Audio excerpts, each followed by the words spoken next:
Yesu bwe yafa n'aziikibwa okumala ennaku 3, ekibuuzo kiri nti Yesu yali luddawo okumala ezo ennaku 3?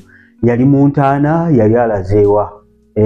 Olabuuza bane Yesu yafa ennaku 3 naye abange Yesu yali luddawa? Yali mu ntaana, yali luddawa? Kyekibuuzo ekigenda watutuulira olunaku olwaleero. Babiri yogera mu kitabo kya Matayo essula 27 olunyiriri olwa 5. Yesu bwe yali ku musalaba Gologoosa nga bamukomerera n'ayogera n'amala n'ata omwoyo gwe. Bayibuli negamba n'akola, he gave up his spirit, n'awaayo omwoyo gwe. Omubiri n'aguleka ku musalaba n'avaamu n'agenda. Kati ekibuuzo kiri nti Yesu bwe yava mu musalaba n'atambula n'agenda, omubiri n'aguleka ku musalaba, yali alazeewa? Muntere mu comment nga sinaba kubaddamu. Olowooza Yesu yali alazeewa? Kiteeke mu comment section awo. Olowooza Yesu yali luddawa? Bwe yava mu mwoyo gwe yagenda mu ggulu, yagenda wa? Mukama yeebazibwe nnyo. Bayibuli etugambye nti nno Yesu n'ava mu mubiri n'ata omwoyo gwe n'agenda. N'aguleka ku kye? Musalaba.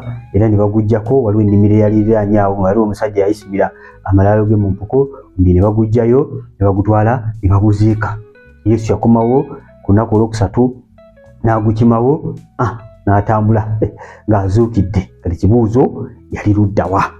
Mu kitabo kya Peetero essula ejja kuba ya 3:18, Bayibuli egamba bw'eti nti kubanga era Kristo yabonyaabonyezebwa olw'ebibi omulundi gumu, omutuukirivu olw'abatali batuukirivu, atuleete eri Katonda. Bwe yattibwa mu mubiri naye n'azuukizibwa omwoyo, era gwe yagenderamu n'abuulira emyoyo egyali mu kkomera. Olwabiri, edda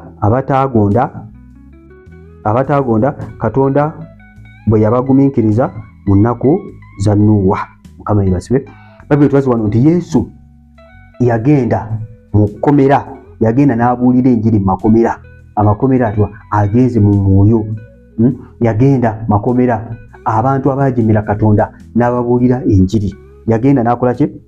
N'abuulira enjiri eri abantu abatamanya Kristo, abatakkiriza Katonda. Nabo bafune chance. Balimu egamba munefisi twabimanya. Nabakole ki? Bafune chance. So kitulaga nti Yesu mu nnaku ezo 3 yali magombe ng'abuulira enjiri. Era magombe yo ku lunaku olw'okuzuukira yazuukira n'abantu bangi. Bayibuli egamba nti yazuukira n'abantu bangi ne balabibwa mu kibuga nga bakola ki? Nga batambula. Ate abantu be yazuukira nabo baali batuukirivu, be yazuukira wamu nabo. Ennaku ezo 3 yagenda emagombe, yakkayo. Era yagamba laba nze nkutte ebisumuzo by'emagombe n'okufa. Mu kitabo ky'okumeka essula esooka olunyiriri lwa 18. Olugenda mu kitabo ky'ebikola by'abatume essula ya 2 olunyiriri lwa 31. Abatume essula 2 olunyiriri lwa 31. Bayibuli egamba bwe yalaba olubereberye n'ayogera ku kuzuukira kwa Kristo nga teyalekebwa mu magombe, so nga omubiri gwe tegwavunda. Teyalekebwa mu magombe, kitegeeza nti Yesu yagenda emagombe. Emagombe si entaana mwe bakuziika. Waliwo entaana, waliwo n'amagombe. Kati Yesu yagenda emagombe. Ate teyalekebwayo, yavaayo. Ngende bagenda mu kitabo ky'okubikulirwa essula esooka 18 yagamba laba ndi mulamu. Yagamba nali mufu, kaakano ndi mulamu. Era n'agamba nti akutte ebisumuluzo by'emagombe n'okufa yabijjawa. Emagombe agenda okufa kubanga yagendayo n'abijjayo, yatuukayo.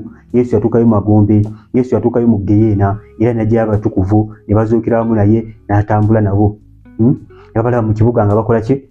Nga batambula ku street abatukuvu, ng'akabonero akalaga nti gwe yamukkiriza mukwano gwe ogenda kuzuukira wamu naye. Okuzuukira kuva mu kukkiriza Yesu. Oba tokkiriza Yesu togenda kuzuukira kuyingira bwakabaka bwa Katonda, ogenda kuzuukira kugenda magombe mu Geyeena. Naye Yesu yasobola okujjayo kubanga yakutte ebisumuluzo by'emagombe n'okufa. Naye nga lwaki Yesu aba yagenda mu Geyeena? Lwaki Yesu aba yagendayo? Yandibadde tagendayo. Lwaki Yesu yagenda emagombe eyo n'atuukayo? Kubanga Yesu yafanga omwonoonyi ate nga si mwonoonyi. Yafanga yeetisse ebibi by'ensi eno yonna ebyange naawe fe aboonoonyi, sobole okuyingira obwakabaka bwa Katonda. Kubanga omwonoonyi yenna bw'afa agenda mu Geyeena. Ati Yesu yagenda mu Geyeena ng'omwonoonyi naye nga si mwonoonyi. Kyobula bwe yatuuka mu Geyeena eno tuuka eri nga talina musango, nga talina ki, nga talina musango, ng'amagombe tegasobola mu konteininga ye Katonda yagatonda ate nga talina naki, talina na musango, n'ate ng'agenze n'ebibi byaffe byonna. So bw'abadde tategedde lwaki Yesu yagenda mu Geyeena, yagendeyo nga yeetisse ebibi, Yesu yonna n'abitwala bayo, kubanga empeera y'ekibi Geyeena n'akitwala, akomerera wamu nakyo n'agenda nakyo mpaka mu Geyeena, n'avaayo n'abatukuvu ba Katonda, genda n'abuulirayo enjiri. Kakati ako kaali kabonero akalaga kuzuukira okwo abantu bwe balaba nga batambula, kaali kabonero akalaga nti nno naawe ogenda kuzuukiramu ne Kristo, kaali kabonero akalaga ogenda kuzuukiramu ne Kristo gwe yamukkiriza. Era abamukkiriza bamusomesa Bayibuli yaba obuyinza okufuuka abaki, abaana ba Katonda. Era agamba nze kkubo n'amazima n'obulamu, teri ajja eri Kitange okuggyako nga ayise mu Yesu. Ye kkubo n'amazima n'obulamu, teri ngeri ndala yonna gy'ogenda kuyingira bakabaka ba Katonda ng'oganye Yesu. Kubanga bw'ofa nga tolina Yesu ofa n'ebibi byo, ofa n'ebibi byo ogenda mu Geyeena. Yesu yagenda n'abuulirayo enjiri, n'ajjayo bajjayo, tagenda kuddayo. Kati gwe bw'ogendayo tekyali ssaddaaka ndala, teri kuddayo kulala, ojja kuba ng'oliyo ku lulwo. Tewali nsonga lwaki ogenda mu Geyeena nga Yesu waali ate nga wabwereere obwo wange. So ennaku ezo 3 Mukama waffe Yesu yagenda mu Geyeena n'avaayo n'ebisumuluzo by'amagombe n'okufa Geyeena, nnyumba ya Sitaani. Ye Sitaani talina bisumuluzo bya nnyumba ye, Mukama waffe Yesu yavaayo nabyo byonna.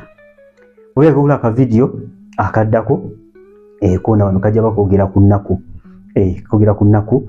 Mukama waffe Yesu yamala ennaku 4, by the way, ng'oggyeko ennaku 3 yamala mu 5, yamala ennaku 4 ng'amaze okuzuukira ng'ali kuno ku nsi nga tannaba kugenda mu ggulu. Lwaki yamala ennaku 4?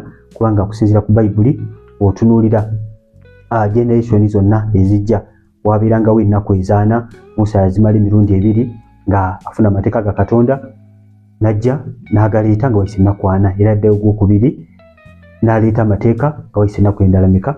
4. Yamala ennaku 4 n'alyoka akomawo. Mukama waffe Yesu bwe yagenda otandika obuweereza yamala ennaku 4 ng'ali mu kusaba n'okusiiba n'eteekera obuki obuweereza. Era bwe yamala okuzuukira n'alinda ennaku endala meka? 4. Ku mulembe gwa Nuhu ojja kulaba ennaku 4, ojja kulaba ani omusajja ono bayita Eriya naye yasiiba ennaku 4. Ennaku 4 ziri consistent Bayibuli, zirina amakulu zitegeeza kulindirira nga Mukama alina kyagenda okubanga akola. So Mukama bw'akuyita mu nnaku 4 manya nti waliwo Mukama Katonda kyagenda okubanga akola, a waiting period. Okay, ekyo bwe kijja kuba ng'olaba ennaku ezo, waliwo ka vidiyo kakooneko waggulu kajja bakulaga ennaku kye zitegeeza. Number 1, number 2, number 3, number 4, kuliko number 7, kuliko 40 ne number 8. Zonna ku vidiyo emu koona waggulu yaba otegeera amakulu g'ennaku ezo. Nuko mubeere bulungi, mwera basigale Brother Steven, ndi mulokole, mbagita Choosing Generation. Bye bye.